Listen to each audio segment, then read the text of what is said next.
அந்த நிறைய படித்து ஏதோ சொல்லணும், கைத்தட்டுங்க கைத்தட்டுங்கன்னு கேட்குறது. இவ்வளோ பெரிய இடத்துல நீ இருக்க, உன் படம் பேசுண்டா, உன்னுடைய அஞ்சாதே, உன்னுடைய ஒவ்வொரு படமும் எவ்வளவு அற்புதமான படைப்பு உன்கிட்ட இருக்கு. இது அவர்கிட்ட சொன்னீங்களா? நான் சொல்லலை, இப்போ சொல்லிக்கிட்டு இருக்கிறீங்க. ஆமாம், இப்போ வந்து இது மூலமாக தெரிஞ்சுக்கிட்டோம். நான் சந்திக்கணும், என்னுடைய முக்கியமாக என் படத்தில் முக்கியமான கேரக்டர் பண்ண போகிறார் அவர். அதுக்காக சந்திக்கிறதுக்காக நேற்று கூட ஃபோன் பண்ணியிருக்கேன். ஏதோ ரீ ரெக்கார்டிங்கில் இருக்கேன்னு சொன்னார். ஏதோ மசனக்குடிக்கு டயலாக் எழுத போகிறேன்னு சொன்னார். மிஸ்கின் அப்படி தான், அப்படி பேசுறதுனால தான் மிஸ்கினாக இருக்கான். அடங்க மறுங்கிற மாதிரி இருக்கார்.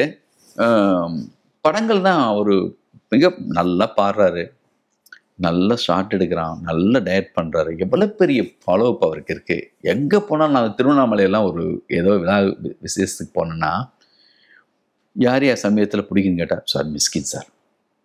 என்னையா அப்படி ஸ்பெஷலு? இல்லை சார், அவர்கிட்ட ஒரு ஆளுமை இருக்குது சார். பிசாசு படம் பார்த்தீங்களா சார், என்ன சீன் சார், ஒரு ஸ்பெஷல் தான். அவன் அந்த குழந்தைய எப்படி டீல் பண்ணுறதுன்னு தெரியலை. அவரை நான் குழந்தை மாதிரி தான் பார்க்குறேன்.